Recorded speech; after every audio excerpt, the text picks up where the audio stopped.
What's up YouTube, TRMN12 here, and I'm here with a deck profile of the end.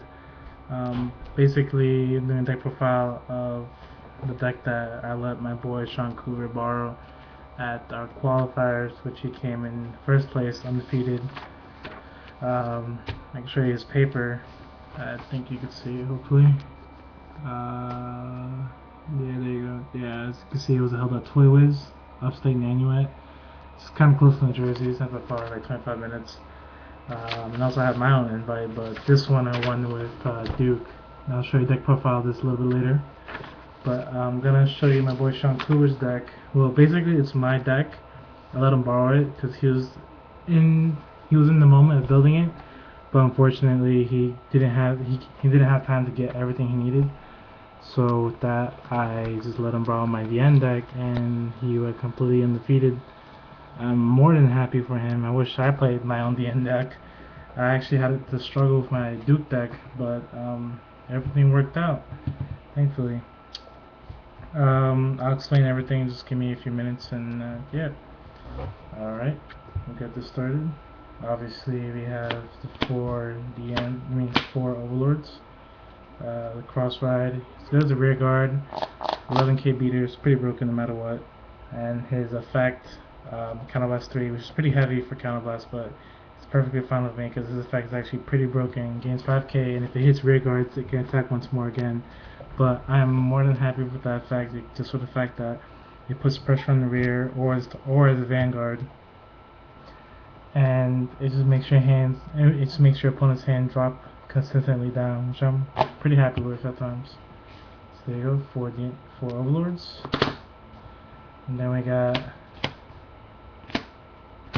obviously 4 DNs. The main hitter, the power card of the deck, actually is one of the most biggest power cards in the format at the moment. Obviously he's one of the biggest cross rides, 13k, possibly his highest number attacking could be, I believe it would be 23. I've seen him go up to 33. Pretty happy with that. It's pretty scary, so most of the time when I ride him, my opponents, I'm speaking for my boy Sean, his opponents was pretty scared, so their hand advantage flew pretty quick and fast. They were trying to hold back, they were trying to make sure that I wouldn't go through, but no matter what, their hand was going and they couldn't stop it. So with that, their hand advantage got down, and unfortunately sometimes it would never hit, but when it did hit, it would be game from there. But if it didn't hit, it would be game for just the rear guards because his opponent's hand size would decrease rapidly, just consistently guarding against the Vanguard turn by turn by turn by turn. So as you can see, the ends, he's a pretty scary Vanguard, 13k possibly, and his effect is it's a plus 3 in one turn, which is retarded.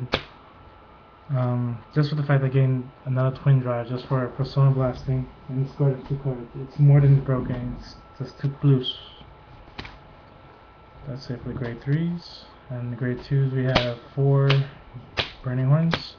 Obviously the new vanilla in the deck. Well, not really vanilla, but it's pretty much a broken one. 12k possibly. You put a bar behind them, it's 20k. He's great against cross rides. Most of the time his opponents would try to get this out the way first, which is fine because, like I said, there are more rear guards possibilities in this deck, as an Overlord and the other grade 2s are pretty good as well. But basically, there's not much fear into the fact that his grade 2 lineup. Sometimes people would be like, okay, he's not playing draw triggers, so I know I could get rid of his rear guards and he'll be vulnerable. But in that case, why would he play draw triggers? Thankfully, he played draw triggers, and his rears was never low. He had just the right amount of grade 2s. He would never fill up his field until it was like basically the last 2 turns of final turn. He would probably fill up every rear spot except the last booster one. He'll leave that blank for a final turn because he always wants to hold the last card in his hand to guard with. So that's 4 Burning Horns. The MVP of the deck, which I agree with, Berserk Dragon. He's a good grade 2. A lot of people underestimate him. He's good for the fact that Counterblast 2, retire one of my opponent's grade 2s or grade 1s. It's an instant +1, just with the fact that it burns your opponent's hand also in field. Say for instance I'm playing against an MLB deck, if not playing enough draw triggers, I can retire the grade 1s, and it's so hard for them to consistently place another grade 1 booster, just the fact that they mainly use all their resources for MLB to get the effect off. So most of the time when I go against most of the time when he went against an MLB player, he retired at grade 1s, and he was just dropping 5Ks whenever they attacked his Vanguard. And then with the new damage flipper, it was pretty good. Broken.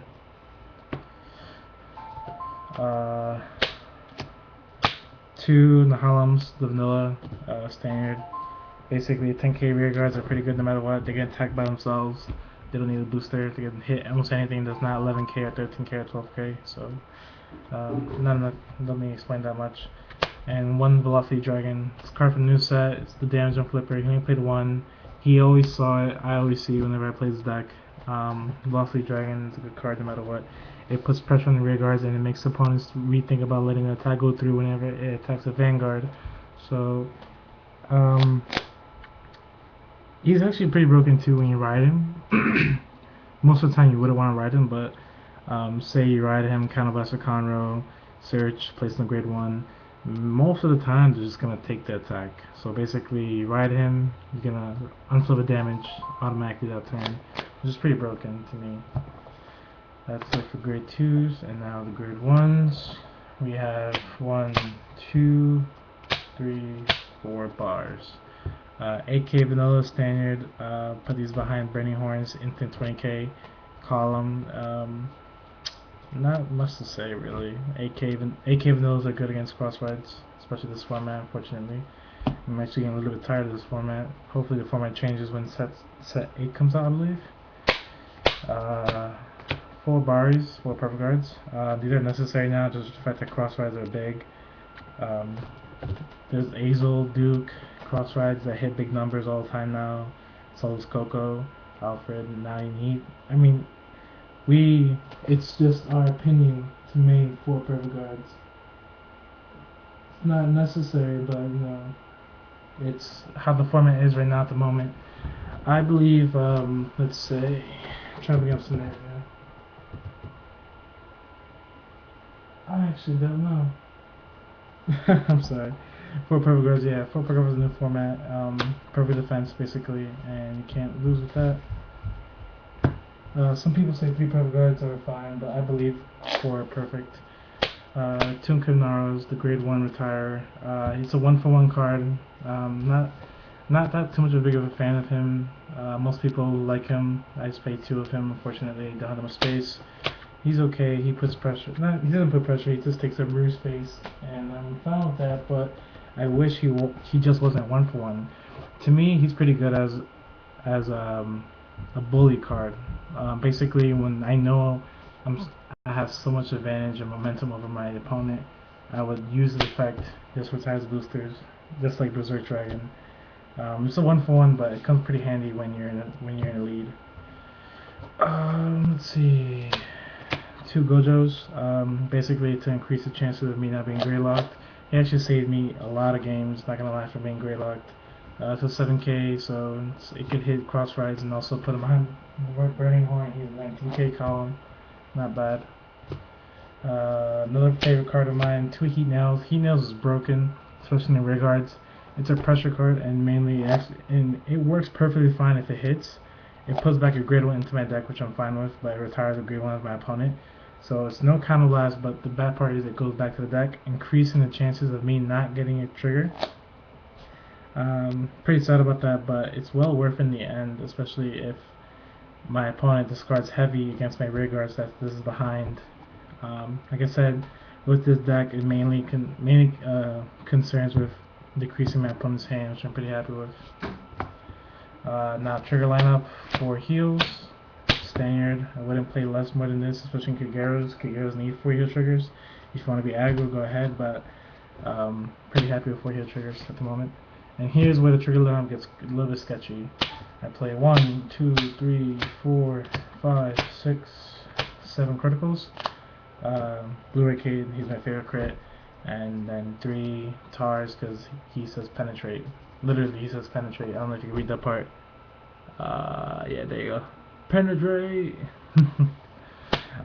Pretty happy with that. I always see a crit trigger. Crit triggers are broken. It just puts more pressure on Vanguard and rear guards. It gives me the momentum if I hit crit triggers early, especially against the end mirror matches. Hitting crits early are pretty good, unless you're going second. I noticed in the end mirror matches going second is really bad. Going first is so plus.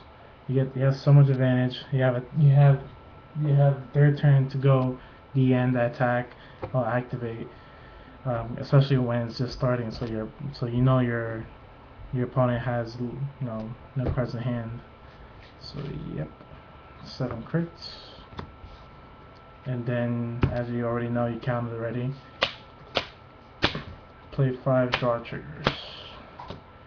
3 Gatling Claws, just the fact that it's good against 0k vanilla 0k Vanguards, or rear guards per se, as in Wingo Brave, another Kagero deck with Conroe. It's pretty good, but I prefer only to play 3 at the moment.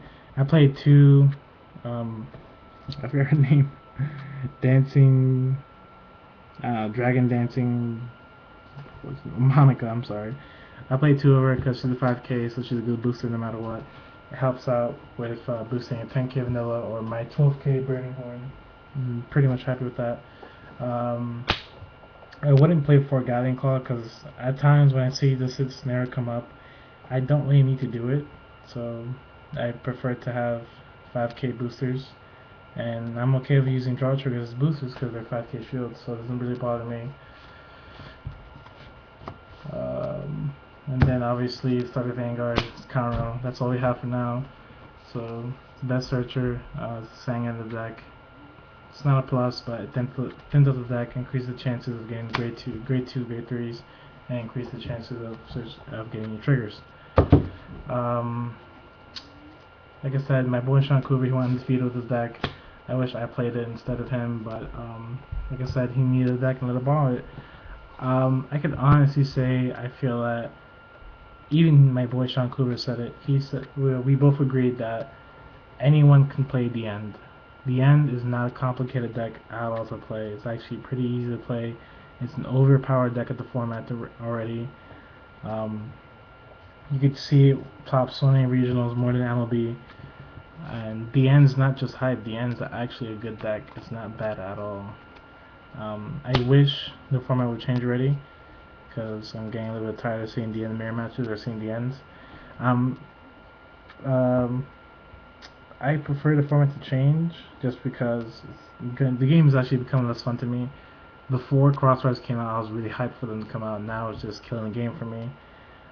Anyone could literally play this deck and win a tournament with this. I've seen it happen so many times. It's not even funny. I'm not saying that they're bad players or noobs. I'm just saying this deck is not autopilot. It's just so much of an overpowered deck that anyone could play. It's not that hard to play at all. I just wish things would change, unfortunately. But that is Vanguard, and soon I'll upload another video of my Duke deck that I talked with. Pretty happy with this deck. I'm attending qualifiers with this deck actually. Might do a little bit change up. Who knows? Unfortunately for my boy Sean Coover, he's not attending qualifiers because our qualifiers from New Jersey is being held in New York City, in one of the worst locals I could think of. It's literally closing the day after, so there's no point in going there. But my teammate Sean Coover is not attending, so I'm gonna attend for him. Well, I'm not attending for him. I'm just going there, saying sadly my boy Sean Coover couldn't come. So yeah, any questions about the deck? Let me know.